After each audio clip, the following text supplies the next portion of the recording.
Hi hello ಎಲ್ಲರಿಗೂ ನಮಸ್ಕಾರ. Welcome to Purvi trends and talks. ಇವತ್ತಿನ ವಿಡಿಯೋದಲ್ಲಿ ನಮ್ಮ ಮನೆಗಳಲ್ಲಿರುವಂತಹ ಹಳೆ ಪ್ಯಾಂಟ್ಗಳನ್ನು ಬಳಸ್ಕೊಂಡು ಬ್ಯೂಟಿಫುಲ್ ಆಗಿರುವಂತಹ ಒಂದು ಡೋರ್ ಮ್ಯಾಟನ್ನು ಮಾಡ್ಕೊಳ್ಳೋದು ಯಾವ ಥರ ಅಂತ ತೋರಿಸ್ಕೊಳ್ತಾ ಇದ್ದೀನಿ.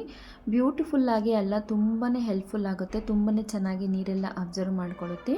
ನೀವು ಕೂಡ ಟ್ರೈ ಮಾಡಿ ನೋಡಿ. ವಿಡಿಯೋ ಇಷ್ಟ ಆಗಿದ್ದಲ್ಲಿ ಲೈಕ್ ಮಾಡಿ, ಶೇರ್ ಮಾಡಿ, ಚಾನಲ್ನ ಸಬ್ಸ್ಕ್ರೈಬ್ ಮಾಡ್ಕೊಳ್ಳಿ.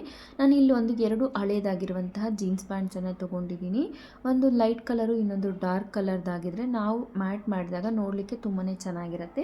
ಇನ್ ಕೇಸ್ ಎರಡು ಒಂದೇ ಕಲರ್ ಇದ್ದರೆ ಕೂಡ ಪರವಾಗಿಲ್ಲ. ನೋಡಿ, ವಿಡಿಯೋನಲ್ಲಿ ತೋರಿಸ್ತಾ ಇರೋ ಥರ ಮಧ್ಯದಲ್ಲಿ ಪ್ಯಾಂಟನ್ನು ಕಟ್ ಮಾಡಿಕೊಂಡು ಸ್ಟ್ರೈಟಾಗಿ ಎಲ್ಲಿವರೆಗೂ ಬರುತ್ತೋ ಅಲ್ಲಿ ತನಕ ನೋಡಿಕೊಂಡು ನಾವು ಇದನ್ನು 2 ಪೀಸಸ್ ಆಗಿ ಕಟ್ ಮಾಡ್ಕೋಬೇಕು. ವಿಡಿಯೋನ ಲಾಸ್ಟ್ವರೆಗೂ ನೋಡಿ, ಖಂಡಿತ ನಿಮಗೂ ಕೂಡ ಇಷ್ಟ ಆಗುತ್ತೆ. ನೀವು ಟ್ರೈ ಮಾಡಿ. ವಿಡಿಯೋ ಇಷ್ಟ ಆಗಿದ್ದಲ್ಲಿ ಲೈಕ್ ಮಾಡಿ, ಶೇರ್ ಮಾಡಿ, ನಮ್ಮ ಚಾನಲ್ನ ಸಬ್ಸ್ಕ್ರೈಬ್ ಮಾಡ್ಕೊಳ್ಳಿ. ನಂತರ ಕಾಲ್ಗಡೆ ಜಾಯಿಂಟ್ ಇರುತ್ತೆ ಅಲ್ವಾ, ಆ ಜಾಯಿಂಟನ್ನು ಓಪನ್ ಮಾಡಿಕೊಂಡು ಸ್ಟಿಚಸ್ ಬಂದಿರುತ್ತೆ ಅಲ್ವಾ, ಅದನ್ನು ಕೂಡ ಕಟ್ ಮಾಡ್ಕೊಂಡ್ಬಿಡ್ತಾ ಇದ್ದೀನಿ. ನೋಡಿ, ಆ ಲಾಸ್ಟಲ್ಲೆಲ್ಲ ಒಂದು ಸ್ವಲ್ಪ ಜಾಸ್ತಿ ಫೋಲ್ಡ್ ಮಾಡಿ ಹೊಲ್ದಿರ್ತಾರಲ್ವ, ಅದೆಲ್ಲ ಇದ್ದರೆ ಅಷ್ಟೊಂದು ಚೆನ್ನಾಗಿರೋದಿಲ್ಲ. ಅದನ್ನು ಕೂಡ ಕಟ್ ಮಾಡ್ಕೊಂಡ್ಬಿಡ್ತಾ ಇದ್ದೀನಿ. ನಂತರ ಇಲ್ಲಿ ಫೋಲ್ಡಿಂಗ್ಸ್ ಹತ್ರ ಕೂಡ ಸ್ಟಿಚ್ ಬಂದಿರುತ್ತಾ ತುಂಬ ತಿಕ್ಕಾಗಿರುತ್ತೆ ಅಲ್ವ, ಆ ಒಂದು ಪೋರ್ಷನನ್ನು ಕೂಡ ನಾನು ನೀಟಾಗಿ ಕಟ್ ಮಾಡ್ಕೊಂಡ್ಬಿಡ್ತಾ ಇದ್ದೀನಿ. ತುಂಬ ಜನ ಸೀರೆಗಳಲ್ಲಿ ಡೋರ್ ಮ್ಯಾಟ್ಸ್ ಎಲ್ಲ ಹಾಕ್ಕೊಳ್ತಾ ಇರ್ತಾರಲ್ವ, ಅದಕ್ಕಿಂತ ಇದು ಸೂಪರಾಗಿ ನೀರನ್ನು ಅಬ್ಸರ್ವ್ ಮಾಡ್ಕೊಳ್ಳುತ್ತೆ. ತುಂಬ ಅಂದರೆ ತುಂಬಾ ಚೆನ್ನಾಗಿರುತ್ತೆ. ಒಂದು ಸ್ವಲ್ಪ ಹೊತ್ತು ಟೈಮ್ ಸ್ಪೆಂಡ್ ಮಾಡಬೇಕು ಅಷ್ಟೇ. ಈ ಥರ ಡೋರ್ ಮ್ಯಾಟ್ಸ್ ಹೊರಗಡೆ ನೋಡಿದ್ರೆ ಕೂಡ ಸಿಗೋದಿಲ್ಲ, ಅಷ್ಟೊಂದು ಚೆನ್ನಾಗಿ ಬರುತ್ತೆ ಡೋರ್ ಮ್ಯಾಟ್ ಆದರೆ. ಖಂಡಿತ ನೀವು ಟ್ರೈ ಮಾಡಿ ನೋಡಿ.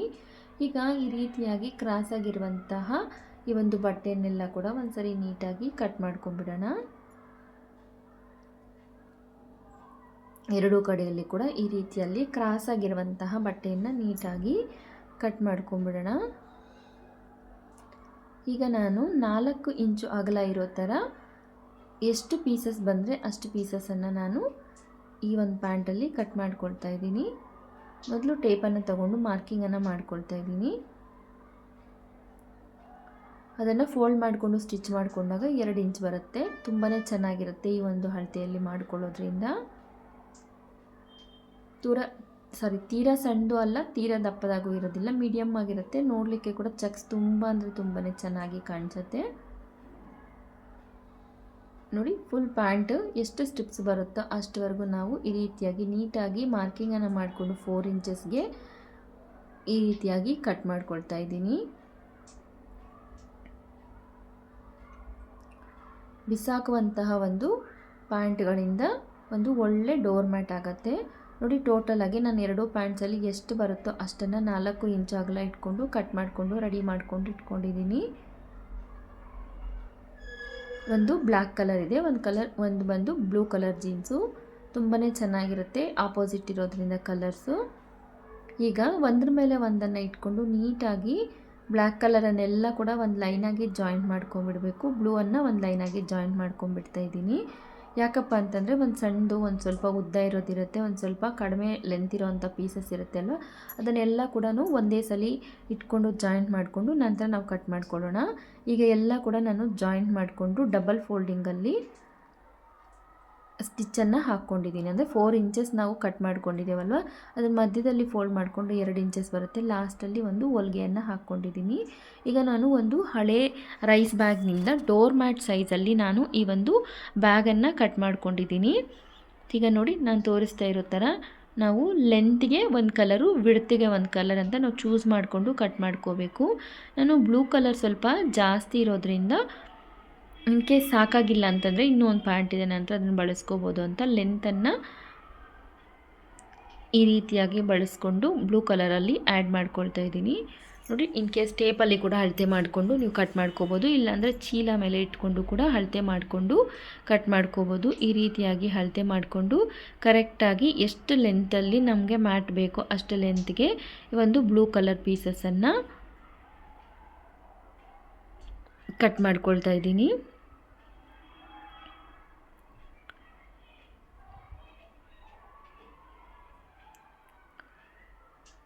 ನೋಡಿ, ಆರಾಮಾಗಿ ರೆಡಿ ಆಗಿಬಿಡುತ್ತೆ. ಒಂದನ್ನು ಕಟ್ ಮಾಡಿಕೊಂಡ್ರೆ ಸಾಕು. ಅದನ್ನು ಬೇಸ್ ಮಾಡಿಕೊಂಡು ನಾವು ಎಷ್ಟು ಲೆಂತಲ್ಲಿ ನಾವು ಜಾಯಿಂಟ್ ಮಾಡ್ಕೊಂಡಿದ್ದೀವಿ. ನಾನೀಗ ಆ್ಯಕ್ಚುಲಾಗಿ ಒಂದು ಪ್ಯಾಂಟು ಬ್ಲ್ಯಾಕು, ಒಂದು ಪ್ಯಾಂಟ್ ಬಂದು ಬ್ಲೂ ಅನ್ನು ಬಳಸ್ಕೊಂಡಿದ್ದೀನಿ ಅಷ್ಟೇ. ಈ ರೀತಿಯಾಗಿ ಎಲ್ಲವನ್ನು ಕೂಡ ಕಟ್ ಮಾಡ್ಕೊಳ್ತಾ ಇದ್ದೀನಿ. ಸುಮಾರಾಗಿ ನನಗೆ ಇಲ್ಲೊಂದು 7ರಿಂದ 8 ಬರ್ಬೋದು ಪೀಸಸ್.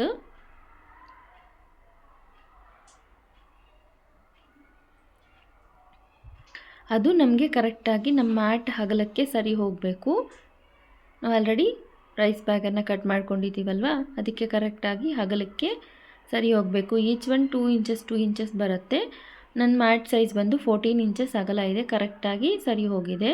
ನಾನಿಲ್ಲಿ 7 ಪೀಸಸನ್ನು ಕಟ್ ಮಾಡ್ಕೊಂಡಿದ್ದೀನಿ. ಈಗ ನಾವು ಉದ್ದ ಆಯ್ತಲ್ವ ಅಗಲಕ್ಕೆ, ಈಗ ನಾನು ಅಗಲಕ್ಕೆ ಒಂದು ಬ್ಲ್ಯಾಕ್ ಕಲರನ್ನು ಇಟ್ಕೊಂಡು ಕಟ್ ಮಾಡ್ಕೊಳ್ತೇನೆ. ಸೇಮ್ ಇದನ್ನು ಮೊದಲು ನಾವು ಬ್ಲೂ ಕಲರನ್ನು ಯಾವ ಥರ ಇಟ್ಕೊಂಡು ಕಟ್ ಮಾಡ್ಕೊಂಡಿದ್ದೀವೋ ಅದೇ ರೀತಿಯಾಗಿ ಬ್ಲ್ಯಾಕ್ ಕಲರಲ್ಲಿರುವಂತಹ ಎಲ್ಲ ಪೀಸಸ್ಗಳನ್ನು ಕೂಡ ನೀಟಾಗಿ ಕಟ್ ಮಾಡ್ಕೋಬೇಕು.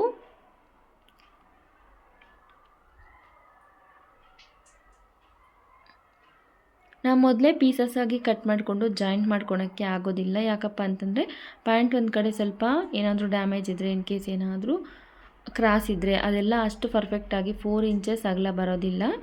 ಒಂದ್ಸಲಿ ಜಾಯಿಂಟ್ ಮಾಡ್ಕೊಂಬಿಟ್ರೆ ವೇಸ್ಟ್ ಎಲ್ಲ ಹೋದರೆ ಕೂಡ ಕರೆಕ್ಟಾಗಿ ಇವನ್ನಾಗಿ ನಂತರ ಕಟ್ ಮಾಡ್ಕೋಬೋದು. ಎಲ್ಲ ಪೀಸಸನ್ನು ಕಟ್ ಮಾಡ್ಕೊಂಡ್ಮೇಲೆ ಒಂದು ದೊಡ್ಡದಾಗಿರುವಂಥ ಸೂಜಿಗೆ ಒಂದು ಸ್ವಲ್ಪ ದಾರನ ಸೇರಿಸ್ಕೊಂಡಿದ್ದೀನಿ. ಈ ರೀತಿಯಾಗಿ ನಾವು ಲಟ್ಕನ್ಸ್ ಎಲ್ಲ ಟೈಲರ್ಸ್ಗೆ ಈಸಿಯಾಗಿ ಗೊತ್ತಿರುತ್ತೆ. ಲಟ್ಕನ್ಸ್ ಎಲ್ಲ ರಿವರ್ಸ್ ಯಾವ ಥರ ಮಾಡ್ಕೊಳ್ತೀವೋ ಸೇಮ್ ಅದೇ ರೀತಿಯಲ್ಲಿ ನಾನು ಈ ಒಂದು ಪೀಸನ್ನು ಕೂಡ ರಿವರ್ಸ್ ಮಾಡ್ಕೊಳ್ತಾ ಇದ್ದೀನಿ. ಇನ್ ಕೇಸ್ ನಿಮ್ಗೆ ಈ ಥರ ಮಾಡ್ಕೊಳಕ್ಕೆ ಇಷ್ಟ ಇಲ್ಲ ಅಂತಂದರೆ ರೈಟ್ ಡೈರೆಕ್ಷನಲ್ಲಿ ಇಟ್ಕೊಂಡು ಒಂದು ಸ್ವಲ್ಪ 2 ಕಡೆದು ಒಳಗಡೆಗೆ ಫೋಲ್ಡಿಂಗ್ ಮಾಡಿಕೊಂಡು ಮೇಲೆಗಡೆಯಿಂದ ಸ್ಟಿಚ್ಚನ್ನು ಹಾಕ್ಕೊಂಬಿಟ್ರೆ ಇನ್ನೂ ಆರಾಮಾಗಿ ಆಗಿಬಿಡತ್ತೆ.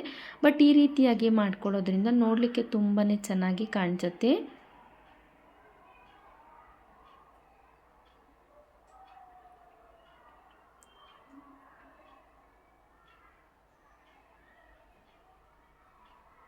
ನೋಡಿ, ಈ ರೀತಿಯಾಗಿ ನಿಧಾನವಾಗಿ ಹೇಳ್ಕೊಂಡ್ರೆ ಕ್ಲೀನಾಗಿ ಬಂದುಬಿಡ್ತು. ಇವಾಗೆಲ್ಲ ಕೂಡ ಇದೇ ರೀತಿಯಾಗಿ ರಿವರ್ಸ್ ಮಾಡಿಕೊಂಡು ಈ ಒಂದು ಪ್ಯಾಂಟ್ ಪೀಸ್ ಮೇಲೆ ನಾನು ಯಾವ ಥರ ಇಟ್ಟೆ ತೋರಿಸಿದ್ನೋ ಅದೇ ರೀತಿಯಲ್ಲಿ ಆ ಲಾಸ್ಟಲ್ಲೊಂದು ಸ್ಟಿಚ್ಚು, ಈ ಲಾಸ್ಟಲ್ಲೊಂದು ಸ್ಟಿಚ್ ಹಾಕ್ಕೊಂಡು ಬ್ಲ್ಯಾಕು ಮತ್ತು ಬ್ಲೂ ಕಲರನ್ನು ಈ ಒಂದು ಬ್ಯಾಗ್ಗೆ ಜಾಯಿಂಟ್ ಮಾಡ್ಕೊಂಬಿಟ್ಟಿದ್ದೀನಿ. ಈಗ ಯಾವ ಥರ ಅರೇಂಜ್ ಮಾಡ್ಕೋಬೇಕು ಅಂತ ತೋರಿಸ್ತಾ ಇದ್ದೀನಿ ನೋಡಿ. ಚೆಕ್ಸ್ ಥರ ಬರಬೇಕು, ಚೆಕ್ಸ್ ಥರ ಫಾರ್ಮ್ ಆಗಬೇಕು. ಒಂದು ಮೇಲೆ ತೆಗೆದು ಅದ್ರ ಕೆಳಗಡೆ ಇಟ್ಟು ಅದನ್ನ ಮೇಲೆ ಹಾಕಬೇಕು. ಒಂದು ಸ್ವಲ್ಪ ಈ ಥರ ವಿಡಿಯೋನಲ್ಲಿ ತೋರಿಸ್ತಾ ಇರೋ ಥರ ಎಲ್ಲ ಕೂಡ ಮಾಡಿಕೊಂಡ್ರೆ ಎಲ್ಲ ಕೂಡ ಇವನ್ನಾಗಿ ಚೆಕ್ಸ್ ಥರ ಬರುತ್ತೆ. ತುಂಬ ಅಂದರೆ ತುಂಬಾ ಚೆನ್ನಾಗಿ ಬರ್ತಾಯಿದೆ. ಯಾವಾಗಾದರೂ ಖಾಲಿಯಾಗಿದ್ದಾಗ ಈ ಒಂದು ಕೆಲಸನ ಮಾಡ್ಕೊಳ್ಳಿ. ಒಂದು ವರ್ಷ ಆದರೂ ಕೂಡ ಮಾಟಾದರೆ ಒಂದು ಸ್ವಲ್ಪ ಕೂಡ ಹಾಳಾಗೋದಿಲ್ಲ. ನೀರಂತೂ ಎಷ್ಟೇ ಬಿದ್ದರೂ ಕೂಡ, ಎಷ್ಟೇ ತೇವ ಇದ್ದರೂ ಕಾಲು ನೀಟಾಗಿ ಅಬ್ಸರ್ವ್ ಮಾಡಿಕೊಳ್ಳುತ್ತೆ. ತುಂಬಾ ಚೆನ್ನಾಗಿರುತ್ತೆ. ಒಂದ್ಸರಿ ನೀವು ಕೂಡ ಟ್ರೈ ಮಾಡಿ ನೋಡಿ.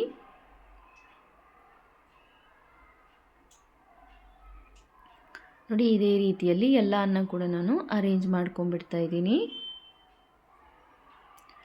ನೋಡಿ, ಈಗೆಲ್ಲ ಅರೇಂಜ್ ಮಾಡಿಕೊಂಡು ಎಕ್ಸ್ಟ್ರಾ ಇರೋದನ್ನು ಕಟ್ ಮಾಡಿಕೊಂಡು ಎಲ್ಲನ ಕೂಡ ಒಂದ್ಸರಿ ಮೇಲ್ಗಡೆಯಿಂದ ಒಂದು ಹೊಲಿಗೆಯನ್ನು ಹಾಕ್ಕೊಂಡು ಎಕ್ಸ್ಟ್ರಾ ಇರೋದನ್ನು ಕಟ್ ಮಾಡ್ಕೊಂಡ್ಬಿಡ್ತಾ ಇದ್ದೀನಿ. ನೋಡಿ, ಈಗ ಈ ರೀತಿಯಾಗಿ ರೆಡಿಯಾಗಿದೆ. ಈಗ ನಾವು ಸ್ವಲ್ಪ ಬಾರ್ಡ್ರನ್ನು ಕೊಟ್ಕೊಂಡ್ರೆ ಚೆನ್ನಾಗಿರುತ್ತೆ ಅಂತ ಅನ್ನಿಸ್ತು ನಾನು. ಸೊ ಹಾಗಾಗಿ ಅಪೋಸಿಟ್ ಕಲರ್ ಇರುವಂಥ ಒಂದು ಬಟ್ಟೆಯನ್ನು ತಗೊಂಡು ಮೇಲ್ಗಡೆಯಿಂದ ಈ ರೀತಿ ಹಾಕ್ಕೊಂಡು 1 ಇಂಚ್ ಎಕ್ಸ್ಟ್ರಾ ಇರೋ ಥರ ನೋಡ್ಕೊಳ್ಳಿ. ಬಟ್ಟೆಯನ್ನು ನಮ್ಮ ಮ್ಯಾಟ್ ಸೈಜ್ಗಿಂತ 1 ಇಂಚ್ ಎಕ್ಸ್ಟ್ರಾ ಇರೋ ಥರ ನೋಡಿಕೊಂಡ್ರೆ ಅದನ್ನೇ ಮೇಲ್ಗಡೆಗೆ ಒಂದು ಸ್ವಲ್ಪ ಎಳ್ಕೊಂಡು ನಾವು ಬಾರ್ಡರ್ ಥರ ಸ್ಟಿಚಿಂಗನ್ನು ಮಾಡ್ಕೋಬೋದು. ಸುತ್ತಲೂ ಕೂಡ ಈ ರೀತಿಯಾಗಿ ಸ್ಟಿಚ್ ಮಾಡಿಕೊಂಡು ಒಂದು ಕಡೆಯಲ್ಲಿ ಒಂದು ಸ್ವಲ್ಪ ಗ್ಯಾಪನ್ನು ಬಿಟ್ಕೊಂಡಿದ್ದೀನಿ. ಈಗ ಇದನ್ನು ರಿವರ್ಸ್ ಮಾಡ್ಕೊಳ್ತಾ ಇದ್ದೀನಿ. ಪ್ಲೀಸ್ ವಿಡಿಯೋ ಇಷ್ಟ ಆಗಿದ್ದಲ್ಲಿ ಲೈಕ್ ಮಾಡಿ, ಶೇರ್ ಮಾಡಿ, ನಮ್ಮ ಚಾನಲ್ನ ಸಬ್ಸ್ಕ್ರೈಬ್ ಮಾಡ್ಕೊಳ್ಳಿ. ಮಿಸ್ ಮಾಡದೆ ನೀವು ಕೂಡ ಟ್ರೈ ಮಾಡಿ ನೋಡಿ, ತುಂಬಾ ಚೆನ್ನಾಗಿರುತ್ತೆ. ಮನೆಯಲ್ಲಿ ಬಿಸಾಡುವಂತಹ ಈ ಒಂದು ಜೀನ್ಸ್ ಪ್ಯಾಂಟ್ಗಳಿಂದ ತುಂಬಾ ಚೆನ್ನಾಗಿರುವಂತಹ ಡೋರ್ ಮ್ಯಾಟನ್ನು ಕೂಡ ನೀವು ಮನೆಗೆ ಮಾಡ್ಕೋಬೋದು. ನೋಡಿ, ಈಗ ಎಲ್ಲ ಕೂಡ ರಿವರ್ಸ್ ಮಾಡ್ಕೊಂಡಿದ್ದೀನಲ್ವಾ. ಈಗ ಆ ಲಾಸ್ಟಲ್ಲಿ ಒಂದು ಸ್ವಲ್ಪ ಬಟ್ಟೆಯನ್ನು ಸಪ್ರೇಟಾಗಿ ತಗೊಂಡು ನಾನು ಅದನ್ನು ಬಾರ್ಡರ್ ಥರ ಅಟ್ಯಾಚ್ ಮಾಡ್ಕೊಂಡಿದ್ದೀನಿ. ಸಾರಿ, ಒಂದು ಕ್ಲಿಪ್ಪಿಂಗ್ ಆದರೆ ಮಿಸ್ ಆಗಿಬಿಟ್ಟಿದೆ. ಏನೂ ಇಲ್ಲ, ಕೆಳಗಡೆಯಿಂದ ಡಬಲ್ ಫೋಲ್ಡಿಂಗನ್ನು ಮಾಡಿಕೊಂಡು ಮೇಲ್ಗಡೆ ಹಿಂಗೆ ತಗೊಂಡು ಅದನ್ನು ಒಂದು ಸ್ಟಿಚ್ ಹಾಕ್ಕೊಂಡಿದ್ದೀನಿ ಅಷ್ಟೇ. ಇನ್ನೊಂದು ಸರಿ ಹೇಳ್ತಾ ಇದ್ದೀನಿ, ಡಬಲ್ ಫೋಲ್ಡಿಂಗಲ್ಲಿ ಬಟ್ಟೆಯನ್ನು ತಗೊಂಡು ಅದನ್ನು ಮೇಲೆ ಕಿರಿಸ್ಕೊಂಡು ಒಂದು ಫೋಲ್ಡಿಂಗನ್ನು ಮೇಲೆ ತಗೊಂಡು ಮೇಲ್ಗಡೆಯಿಂದ ಒಂದು ಹೊಲಿಗೆಯನ್ನು ಹಾಕ್ಕೊಂಡಿದ್ದೀನಿ ಅಷ್ಟೇ. ಫೈನಲ್ ಆಗಿ ಮ್ಯಾಟ್ ಆದರೆ ರೆಡಿ ಆಯಿತು. ಹೇಗಿದೆ ಅಂತ ನೀವೇ ಹೇಳಬೇಕು. ನನಗಾದರೆ ತುಂಬಾ ಇಷ್ಟ ಆಯಿತು. ಪಟ್ಟಿದ್ದ ಕಷ್ಟಕ್ಕೆ ಪ್ರತಿಫಲ ಸಿಕ್ತು ಅಂತ ಅನಿಸ್ತು. ಅಷ್ಟೊಂದು ಖುಷಿಯಾಯಿತು. ತುಂಬಾ ಚೆನ್ನಾಗಿದೆ. ನಿಮ್ಗೆ ಯಾವ ಥರ ಅನಿಸ್ತು ಅಂತ ಕಾಮೆಂಟ್ ಮಾಡಿ. ವಿಡಿಯೋ ಇಷ್ಟ ಆಗಿದ್ದಲ್ಲಿ ಲೈಕ್ ಮಾಡಿ, ಶೇರ್ ಮಾಡಿ, ನಮ್ಮ ಚಾನಲ್ನ ಸಬ್ಸ್ಕ್ರೈಬ್ ಮಾಡ್ಕೊಳ್ಳಿ. ನಾನು ಮೊದಲು ಈ ಥರ ಜೀನ್ಸ್ ಪ್ಯಾಂಟನ್ನು ಈ ರೀತಿಯಾಗಿ ಬಳಸ್ತಾ ಇದ್ದೆ, ಅದರ ಬದಲಿಗೆ ಈ ರೀತಿಯಾಗಿ ಮಾಡ್ಕೊಂಡಿದ್ದೀನಿ. ನನಗಾದರೆ ತುಂಬಾ ಚೆನ್ನಾಗಿ ಅನಿಸ್ತು. ಖಂಡಿತ ನೀವು ಕೂಡ ಟ್ರೈ ಮಾಡಿ ನೋಡಿ. ವಿಡಿಯೋನ ಕೊನೆವರೆಗೂ ನೋಡಿದ್ದಕ್ಕೆ ತುಂಬಾ ಧನ್ಯವಾದಗಳು. Thank you so much.